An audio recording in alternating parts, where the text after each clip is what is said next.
সরকারি চাকরিতে এবার বেছে বেছে হিন্দু সহ সংখ্যালঘুদের বাদ দেবার অভিযোগ উঠল ইউনূস সরকারের বিরুদ্ধে। এর আগে 15ই অক্টোবর যে সরকারি বিজ্ঞপ্তি প্রকাশ করা হয়েছিল, যে গেজেট প্রকাশ করা হয়েছিল, তাতে 2064 জনের নাম ছিল। এরপরে ডিসেম্বরে যে নতুন গেজেট প্রকাশ করা হয় তাতে দেখা যাচ্ছে যে 164 জনের নাম বাদ গেছে। এবং এক্ষেত্রে যে অভিযোগ উঠছে যে হিন্দু সহ সংখ্যালঘুদের নাম বেছে বেছে বাদ দিয়েছে বাংলাদেশের ইউনূস সরকার। বাংলাদেশে হিন্দু বিদ্বেষ চলছেই। পুলিশ সহ অন্যান্য সরকারি চাকরিতে বেছে বেছে হিন্দু সহ সংখ্যালঘুদের বাদ দেওয়ার অভিযোগ উঠল মোহাম্মদ ইউনূসের অন্তর্বর্তী সরকারের বিরুদ্ধে। বাংলাদেশ সিভিল সার্ভিস বা বিসিএস এর দ্বিতীয় বিজ্ঞপ্তি ঘিরে এই বিতর্ক তৈরি হয়েছে। 43তম সিভিল সার্ভিসে নিয়োগের জন্য 15ই অক্টোবর 2064 জনের নামে গেজেট জারি হয়, কিন্তু ডিসেম্বরে ফের গেজেট প্রকাশ করে ইউনূস সরকার। তখনই দেখা যায় নতুন গেজেটে 168 জনের নাম বাদ। অভিযোগ উঠেছে নতুন বিজ্ঞপ্তিতে বেছে বেছে হিন্দু সহ সংখ্যালঘুদের নাম বাদ দিয়েছে ইউনূস সরকার। বাংলাদেশে সম্মিলিত সনাতনী জাগরণ জোটের সদস্য কুশল বরণ চক্রবর্তী সোশ্যাল মিডিয়ায় একটি তালিকা পোস্ট করেছেন, যেখানে কোন ক্যাডারে কতজন হিন্দুকে বাদ দেওয়া হয়েছে সেই তালিকা প্রকাশ করেছেন তিনি।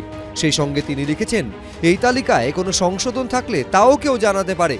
জীবন কাঞ্জিলাল রায় নামে এক চাকরি প্রার্থী সোশ্যাল মিডিয়ায় লিখেছেন, 15ই অক্টোবর প্রকাশিত 43তম বিসিএস এর গেজেটে আমার নাম ছিল।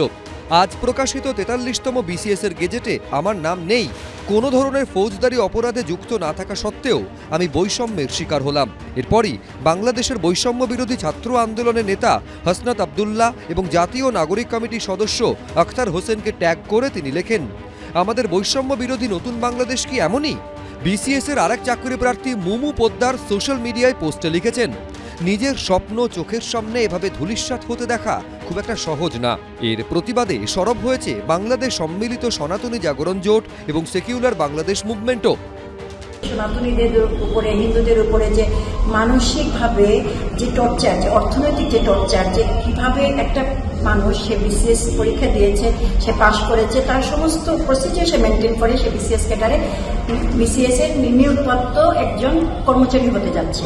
তার গেজেটে তার নামও প্রকাশ হয়েছে, সেই থেকে তাকে অব্যাহতি দেওয়া হয়। বাংলাদেশের অন্তর্বর্তী সরকারের প্রধান উপদেষ্টার দায়িত্ব নিয়ে সংখ্যালঘুদের রক্ষা করার বার্তা দিয়েছিলেন মোহাম্মদ ইউনূস। সংখ্যালঘুদের উপর আক্রমণ করছে, হিন্দু, বৌদ্ধ, খ্রিস্টান, আমলিয়া সবার উপর আক্রমণ করছে। এগুলো হলো ষড়যন্ত্রের অংশ। এগুলো আমাদের বিষয় না, আমাদের কাজ হলো রক্ষা করা। কিন্তু গত কয়েক মাসে বাংলাদেশে হিন্দুরা যেভাবে বারবার টার্গেট হয়েছে তাতে এটা স্পষ্ট যে মোহাম্মদ ইউনূসের প্রতিশ্রুতি কথার কথা ছাড়া আর কিছুই নয়। অর্ণব মুখোপাধ্যায়, এবিপি আনন্দ।